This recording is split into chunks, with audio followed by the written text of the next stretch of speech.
Hello, this is a video on the Magnus Effect, and specifically, if you are someone who plays tennis at, I guess, above an intermediate level or higher, you've probably seen this before, um, or no, you definitely have seen this before. So anyone who plays ball sports, but I'm going to focus on tennis today. If you play a ball sport or if you see a ball spinning, we're going to talk about why topspin specifically has this effect of making the ball dive violently towards the ground. What is happening in terms of physics and aerodynamics of why that occurs? I've looked around on the internet. I have not really found a great video on it, so I thought I would just throw together a simple video to help make more sense. So here is our tennis ball, right? And we're going to just cover a couple definitions real quick. And obviously this should be a perfect sphere. So just pretend that that's a perfect sphere. Okay, so here is our tennis ball. And first, for those of you who do not know, we're going to talk about topspin. If you play tennis, you are probably already familiar with it, but just so we are clear about what we are discussing here. Topspin is when a ball spins. So we're going to do these arrows to show that the ball is rotating this way, right? Ball's rotating this way. The ball is spinning in the direction that it is moving. And so we're going to use orange to show that the ball is moving this way. Okay, so the ball is moving. If you follow my cursor, the ball is moving from here over here, hopefully over a net if you're the person hitting it. And it is rolling in that same direction. So imagine the ball doing a somersault, right? The ball is doing a somersault in the direction that it is moving. That is topspin. Likewise, if we have a tennis ball, and here we go. So here's our tennis ball. And it's moving in this direction,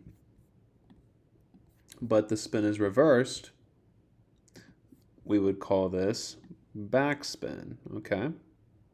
So that is how we define topspin and backspin. And for our video today, we are going to focus mainly on this one, but we'll discuss this one a little bit at the end. So, what happens that makes this ball want to just dive towards the court so quickly after it's finishing its flight? What's going on here?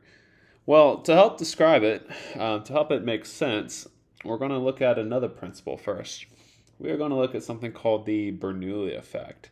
And specifically, where we see the Bernoulli effect in our day-to-day life is with airplanes. So I'm going to draw an airplane here. Please bear with me on it. But yeah, here is our airplane.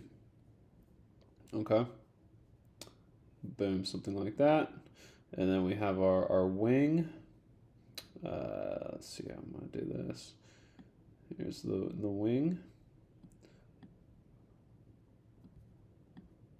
Okay. Something like that. And then boom, and airplane here, something like that.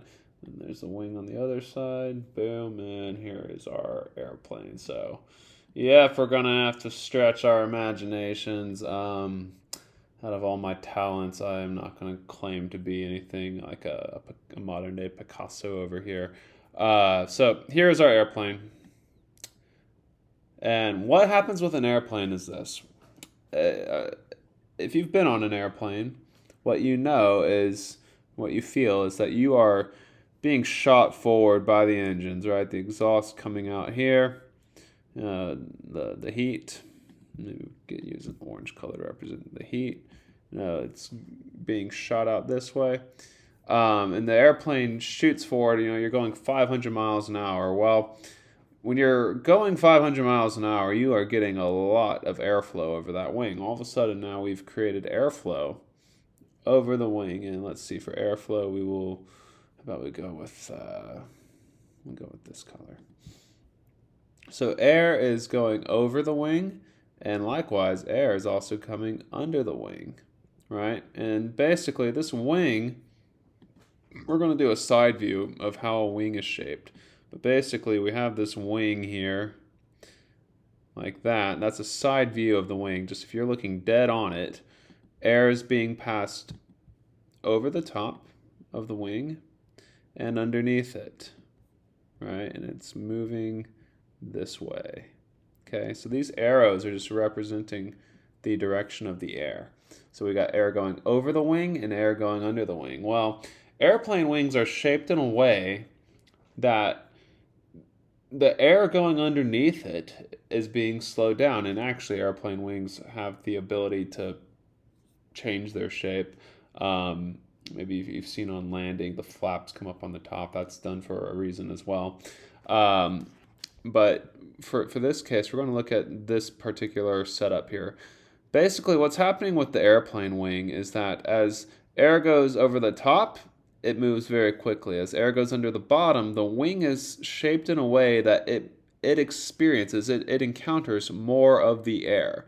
So this air going under the bottom is being slowed down. The wing is cupped in a way that it starts to grab some of that air. And a great way you can experiment with this on your own is if you are a passenger in a car and you're in a safe place to do this and you're wearing your seatbelt and all that, you can roll down your window, stick out your hand, and as the car's driving forward, let's say you're going 20 miles an hour, maybe go a little faster so you can really do it. Let's say you're in a situation where your car's going 40 miles an hour. You stick your hand out the window and you slightly curve your hand up. You'll feel like your hand is just automatically lifting, right? If your arm is relaxed, you'll just feel your hand start to lift. That is very similar to how an airplane wing functions, actually. You start feeling that lift. And so what's happening here is as air flows over the wing and it's being sped up because it's not encountering any resistance, and it's going under the wing and being slowed down because it is encountering resistance, what we create is something called a pressure differential. So here's the minus arrow for low pressure, and here is our plus arrow for high pressure. Sorry, these are actually reversed. Our plus arrow for high pressure and our minus arrow for low pressure. So basically, we're just saying that this arrow is exerting more pressure because the wing is experiencing air than this arrow. Here the wing is not experiencing any air. It's not really encountering the air, the top part. So we have low pressure and high pressure. And so obviously if you have a higher pressure here, you're going to get a lift force. And this, in a nutshell, is what we call the Bernoulli effect, or Bernoulli principle. So Bernoulli, and there are a lot of videos on Bernoulli already, so I won't get into that. There's a mathematical equation for it. It's very famous, but it is the Bernoulli effect, or the Bernoulli principle, that explains pretty much how airplanes fly, actually. Another great video for this that I'll link is a video of someone holding a dollar bill to their mouth, and they'll blow air over the top of it, over the top of the bill, and then you'll see the bill lift. That is another demonstration of the Bernoulli effect. But for an airplane wing, actually I probably won't link it, but you can find it on your own.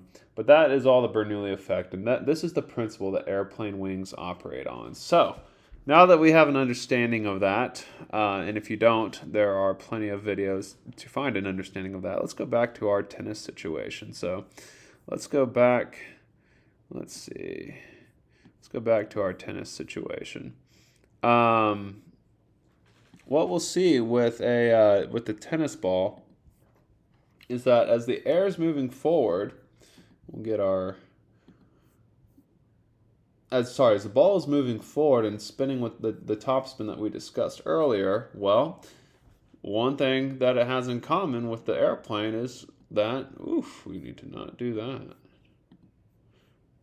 is that the air is passing over the ball again, right? So air is going like this.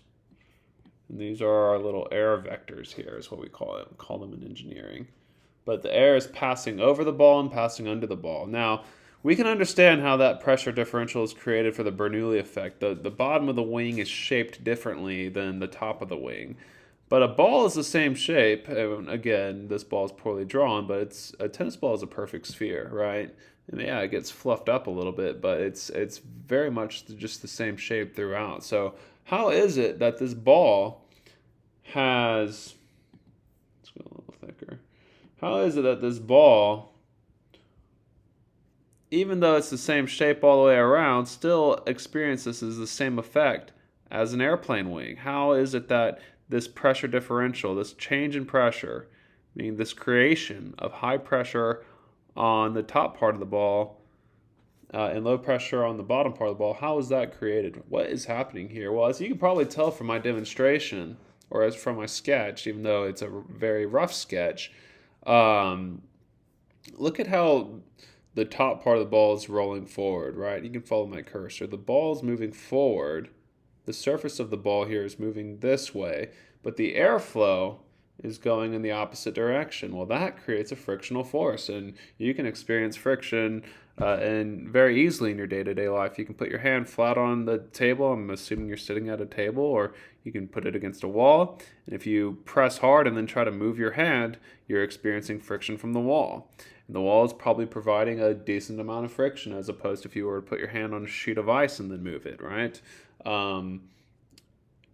That is what we're getting at here. So we're creating this frictional force. So as the top part of the ball moves forward, the air passing over it is encountering the resistance of the ball, right? So these things are moving in the opposite direction, as you can see by my arrows. And likewise, the bottom of the ball, the bottom part of the ball is moving in the same direction as the arrow, right? So that is creating a very low pressure, right? Because there's the ball and the air are moving in the same direction on the bottom here. They're not fighting one another. There's no friction really there. They're moving in the same direction. But up here, there's a reaction now between the air and the surface of the ball, and that is a friction. And that creates a pressure differential. And that is why we see that tennis ball get shoved so violently towards the ground, assuming someone's hitting it hard with a lot of topspin. And it's also what allows the players to hit the ball hard and keep it in the court. I mean, you can't, if you hit a ball 80 miles an hour and you don't put any topspin on it, and this is what the pros do, they're hitting at those speeds. If you put no topspin on that ball, it's just going to go to the fence or someone's head. I don't know. It's just going to keep moving. But with the topspin, now we have a way to bring that ball down, and that is it's one of the pillars of tennis, and especially in the modern game. And it's seen in other sports as well. So you can play around with these different spins depending on your sport, and you'll see a similar effect produced. So hopefully this helps make sense. Oh, and by the way, this effect is called the Magnus Effect. Magnus Effect. So hopefully this video makes sense and does a better job of giving you an intuition or a better just general understanding of why this works. And please keep in mind, there are equations for Bernoulli. There's equations for the Magnus effect. That's not the point of this video. This is just broadly teaching the concepts here of why a tennis ball dives forward. You can nerd out on the physics on your own if you're if you like to do that kind of thing.